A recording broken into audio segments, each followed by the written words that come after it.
Sveicināti! Janvārī jutām elektroenerģijas cenu pieaugumu reģionā. Latvijā, salīdzinot ar decembri, elektroenerģijas cena pieauga par gandrīz 32%. Vērts pieminēt, ka starp Baltijas valstīm Latvijā bija viszemākā elektroenerģijas cena, kas saistīts primāri ar lielāku izstrādi no mūsu hidroelektrostacijām. Galvenie iemesli cenu kāpumam reģionā: palielināts pieprasījums pēc elektroenerģijas, Zviedrijas atomelektrostacijas ražošanas jaudas samazināšanās par 50% saistībā ar neplānotu tehnisku kļūdu un vairāk kārtēja Somijas-Igaunijas starpsavienojuma atslēgšanās.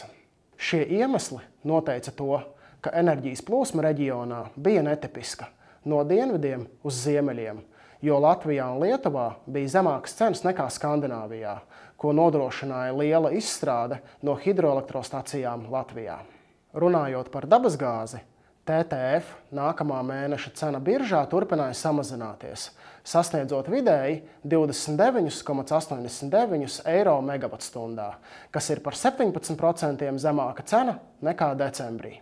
Mēneša sākumā dabasgāzes cenas bija augstākas, jo gaisa temperatūra samazinājās, taču mēneša otrā pusē cenas sasniedza pēdējo 6 mēnešu zemāko līmeni, jo temperatūra izrādījās ziemai netipiski silta. Tāpat arī dabasgāzes piegāžu apjoms reģionā šobrīd ir pilnībā nodrošināts un ir pietiekami stabils.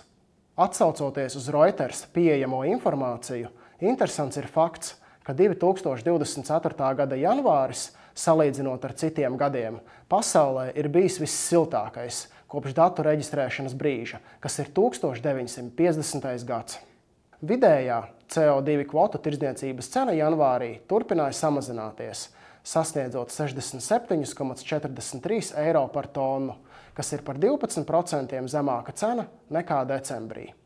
Mēneša otrā pusē pieredzējām pēdējo 22 mēnešu zemāko CO2 kvotu tirdzniecības cenu – zem 62 eiro par tonu.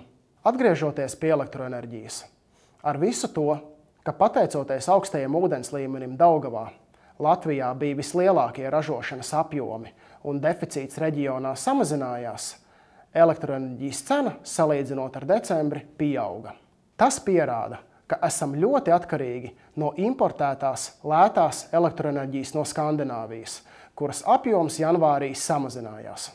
Aicinām jūs turpināt sekot līdzi aktuālajai tirgus situācijai un griezties pie sava enerģijas tirgotāja, lai kopīgi atrastu labāko risinājumu, kā samazināt izmaksas savā uzņēmumā par energoresursiem.